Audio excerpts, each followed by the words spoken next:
It doesn't get better than this. Chris Pratt has always been under the microscope in Hollywood, not for a scandal or controversy, but for being a devout Christian. While many in the industry tiptoe around their faith, Pratt has never shied away from showing who he truly is. And in a recent interview, he took things to the next level, opening up about his beliefs in a way that left no room for misinterpretation, and today we're covering it all. As always, make sure to subscribe and hit the notification bell for more videos just like this. A city on a hill cannot be hidden, and I'm being called to be that city on the hill at this moment in my life. I feel like it's you take a risk, I think, being in the entertainment world, being vocal about anything, and that's divisive, and religion is divisive, and so is politics. And so, like, I don't care enough about politics to take a stand one way or another, at the expense of my career.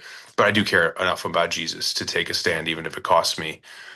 If it costs me everything, I don't care. You heard that right. And no, it's not the first time he's opened up about his religious beliefs, but this time he's not holding back at all. He's going full throttle, openly declaring that he doesn't care about the potential career consequences. We've seen a handful of stars hint at their faith, maybe throwing out a subtle message during an acceptance speech, but few ever go beyond the surface level. In a town like Hollywood, that's basically asking for the cancel mob to come get ya. And there have been multiple attempts to do so for Pratt. For instance, back in 2019, they attempted to cancel him for being homophobic, which turned out to be completely false. And let's not forget, he's still landing blockbuster roles. Chris even spoke about how important it is to raise his kids to be confident in their faith and unafraid to express their belief, saying this. It's what I'm called to do. It's where my heart is. I'm a father of 4.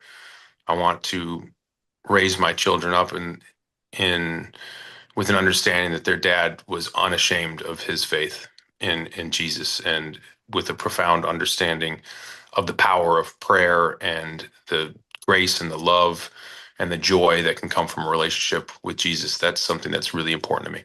And anybody really close to me knows that already. But as people are learning that about me, it's an interesting thing, because you don't hear that a lot from people in entertainment, but it's who I am, and I don't think, I'm not going to hide behind it. A city on a hill cannot be hidden, so get back to Matthew 5:14. That's what it is. He's basically going against everything the industry stands for these days. Let's see, he's a devout Christian, a family man, and he's not shy about it. These are the type of things that are practically considered controversial in Hollywood. Meanwhile, you've got other celebrities out there praising the idea of not having children, bragging about their child-free lifestyle, and calling it empowerment. Nothing against personal choices, but when not having kids becomes a trend to chase for clout, it's easy to see how far removed things have gotten. What makes Pratt's message stand out is that he's reminding people about traditional values and how they still matter. You see, these aren't just outdated relics from the past, they're principles that built communities and still resonate with millions of people. In an older appearance with Stephen Colbert, Chris was kind of pressured to share some of his faith, and the way he handled it proves how amazing he is. Yes. What is the Daniel fast? This is something I did just in this year. I just came off it a couple days ago. It's a 21-day fast. That's kind of, a lot of people are doing it. I did it through my church. It's based on Daniel. The book of Daniel? The book of Daniel. The prophet? The prophet Daniel, from the book of, from the Old Testament, the book of Daniel. He was a guy who, only ate fruits and vegetables and grains and didn't have any leavened breads and didn't have any animal products. And so I was inspired by my pastor. We do it. It's kind of like our Lent, give something up. And so for 21 days, I had no meat, no sugar, no alcohol. And it was actually amazing. It was really cool. Yeah, thank you. That's the usual pattern with these late night talk show crowds. You can make a joke about nearly anything or talk about whatever, and they'll burst out laughing or giving a standing ovation like it's the greatest thing they've ever heard. But the moment someone brings up religion, especially Christianity, the energy in the room flatlines. You can feel the tension shift. It's suddenly like the entire audience has collectively forgotten how to react. By the way, I've noticed you haven't liked the video or subscribed to the channel yet, so what are you waiting for? Now, Pratt used the moment to flip the script on Colbert and use the opportunity to spread some wisdom. If you haven't read the book of Daniel, go check it out. It's pretty cool, but, he lives. And, What? Give it away. Spoiler. I need to get better at promoting things. Yeah, sure. Yeah, you do, but I just recently, I wish I could remember who this quote is by.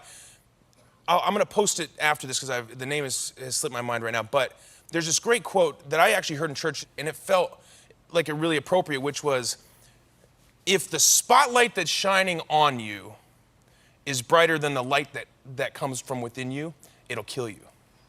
And you see it all the time. Wow.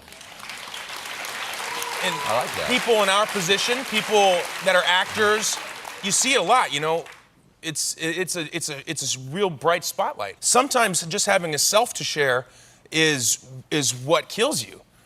That quote comes from Christine Kane and reads, quote, "If the light that is on you is brighter than the light that is in you, the light that is on you will destroy you." To give a bit of context, Christine is an Australian evangelist and author who co-founded the A21 campaign with her husband back in 2008. It's a global nonprofit that aims to fight human trafficking and forced labor. That quote perfectly sums up the idea of staying grounded when the spotlight gets too intense, and is something Pratt seems to live by. While a lot of Hollywood stars get swept up in the fame and let it change them, Chris, well, he's the opposite. He hasn't let the pressure pull him away from who he is. In an industry that pushes everyone to promote the latest narrative or hop on the next trend for likes and applause, Chris takes a different route. He's not trying to win brownie points by saying what's popular. He just sticks to what he believes in. He's not preaching or trying to convert anyone. He simply leads with honesty and stays consistent in a world that is constantly telling you to change. Because there's nothing left. So you have to have a light to share. You have to have a light that's just as bright as any of these lights, and then you can survive. Then you can save some of yourself and not give it all away. We're in a strange time right now with the way that the world is, and I don't know if I assume it's always been some version of evil and wrong and worldly, and right now we just have such unfettered access to all of the knowledge in the world. And it says, like, he who increaseth knowledge increaseth sorrow, and our phones tell us everything that's going on, like, it's whisper into our ears. It's like we have an entire generation of young kids who are being raised to be incredibly anxious, and I think the smartphone has been a big part of that. And higher rates of self-harm amongst young girls, and more rates of isolation and depression amongst young boys. He's right, and to clarify, he's not telling anyone to live like they're Amish or throw their phones away into a lake and churn butter for the rest of their lives. What he's actually doing is calling out how much power technology has over us and reminding people that we still have a choice in how we engage with it all. In other words, as much as we're seeing it being used for bad, the same usage could be dedicated to achieving good. But I love to know your thoughts here, so let's get a conversation rolling in the comments down below. And if you want your friends to get their messaging from an independent source like us, please let them know we exist. Thanks so much for watching, and I'll see you in the next one.